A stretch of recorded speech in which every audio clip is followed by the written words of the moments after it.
This is Orlando Sentinel Now. Hello and welcome. It's Friday, August 27th, and this is Orlando Sentinel Now. Today, we're talking about AdventHealth's morgue capacity filling up thanks largely in part to COVID 19 deaths. Also, we're talking about possible changes coming to Lake Eola Park. I'm your host, Joe Mario Pedersen, and joining me today, I have General Assignment Reporter Skylar Swisher and Orlando Government Reporter Ryan Gillespie. Thank you both so much for being here today. Let's get right into it. Skylar, coming to you from this very alarming headline: AdventHealth morgues reach capacity due to COVID 19 deaths. From AdventHealth itself, what are we hearing? Yeah, so we're still trying to get a grasp on the situation here in Central Florida. But what we do know is that an email went out to the county emergency managers from an official at AdventHealth.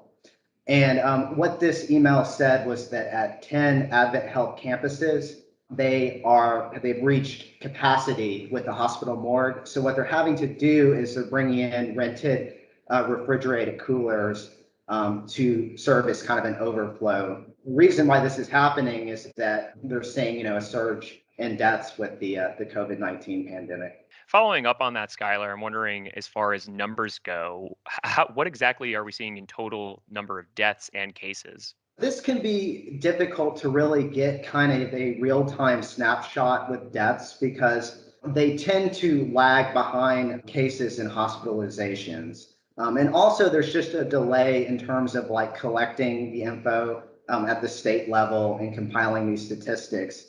But what we do know right now is that we're averaging about 242 COVID-19 deaths a day, and that's higher than at any point during the pandemic.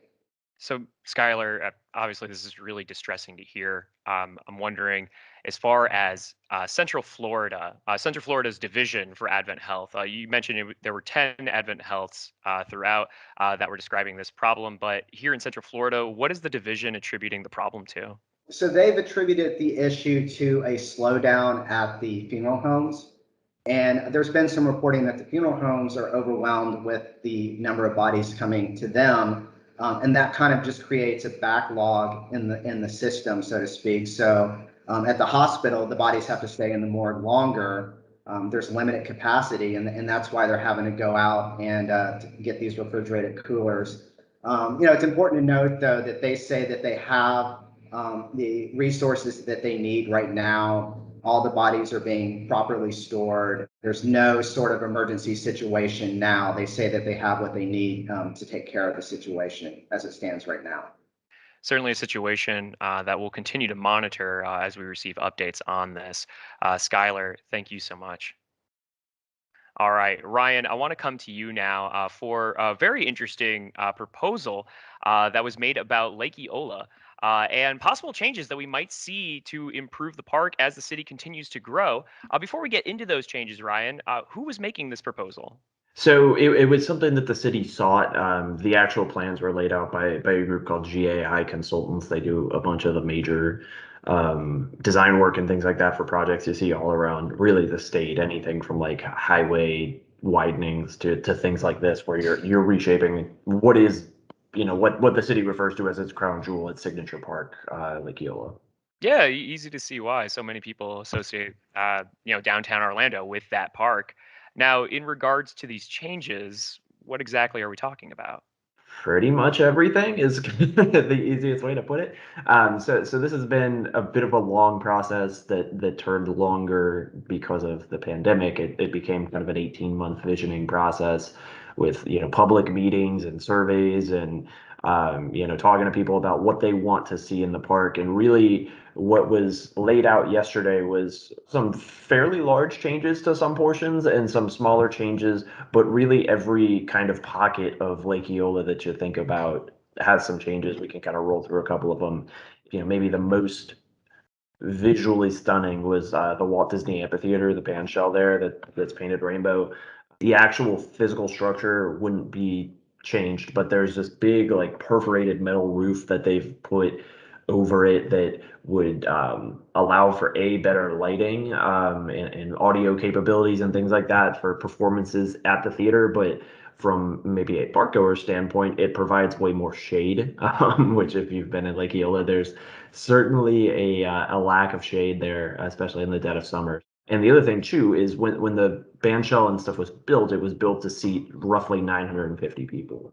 But the way the design consultants laid it out is they actually added this like sloped turf lawn toward the back of the seating that's there, where it'd be more casual. People could sit on like blankets or lawn chairs, things like that. But it would add seating for like another 750 people. So it also really expands what you can do there. And there's kind of some shade elements as well into the structure that would build the slope. It's a really visually stunning thing. And directly next to it is a plaza that it's a place that people enter the park from anyway. And they really lay out how it could be essentially a gateway from the road there, Rosalind, I believe it is, into the park, with views across the lake, water features, a nice like sculpture thing that says Eola. It's just like, it's a really nice entrance to the park. And then kind of the changes really go all the way around as you go. So, Ryan, that being said, have officials said at all what kind of budget they might be working with or what kind of like schedule this project might be on? No, that's the thing. The whole point of this, according to the city parks division manager, was to get people excited about it, which, judging by the little bit of feedback there was yesterday in the meeting, I would say that was the response. But now the question is, okay, when can this happen? We don't know how much it's going to cost. That wasn't really a part of this process. There's going to be like a high level cost estimate that will be kind of at the tail end of this, probably when it goes to city council for approval of just like this master plan. This is just like a 30% construction drawing. So it's still not completed. We don't have a timeline either, but it sounded like the Parks Division manager wants to get at least some of these things done within the next couple of years. A major practical thing that is in this plan is just bathrooms. There are restrooms at Lake Eola right now, but there's not many of them, especially for when you think about the amount of people that use that park on a daily and weekly basis. So they're more than doubling the bathroom space within this as well. So things like that, I think you might see fairly quickly. There's some stuff to like filter stormwater because really that's what Lake Eola is. It's a stormwater runoff from everything you see downtown. So I think that is also something that might be maybe a longer term fix. So it's just kind of, I would imagine they'll be chipping away at this for quite some time, but seeing the final vision, it looks like a much different park than you see today. Pretty interesting proposal. It'd be very exciting to see what new developments come from it. If you are all looking for more details on that, be sure to take a look at Ryan's story at OrlandoSentinel.com, where, of course, you can also find Skylar's story about AdventHealth there as well as any other stories happening in and around the community. Stay up to date with it at OrlandoSentinel.com. For those of you who are subscribers, thank you so much for supporting our work and supporting local journalism. If you want to become a supporter, it's easy to do so. All you need to do is visit OrlandoSentinel.com/subscribe. But as for OSN, that will do it for us today. A big thank you to Skylar and Ryan for keeping us filled in what's going on. We'll be back again with more news next week. We'll see you then. Stay healthy and stay safe. Watch Orlando Sentinel Now live every weekday at noon on our Facebook page and on OrlandoSentinel.com.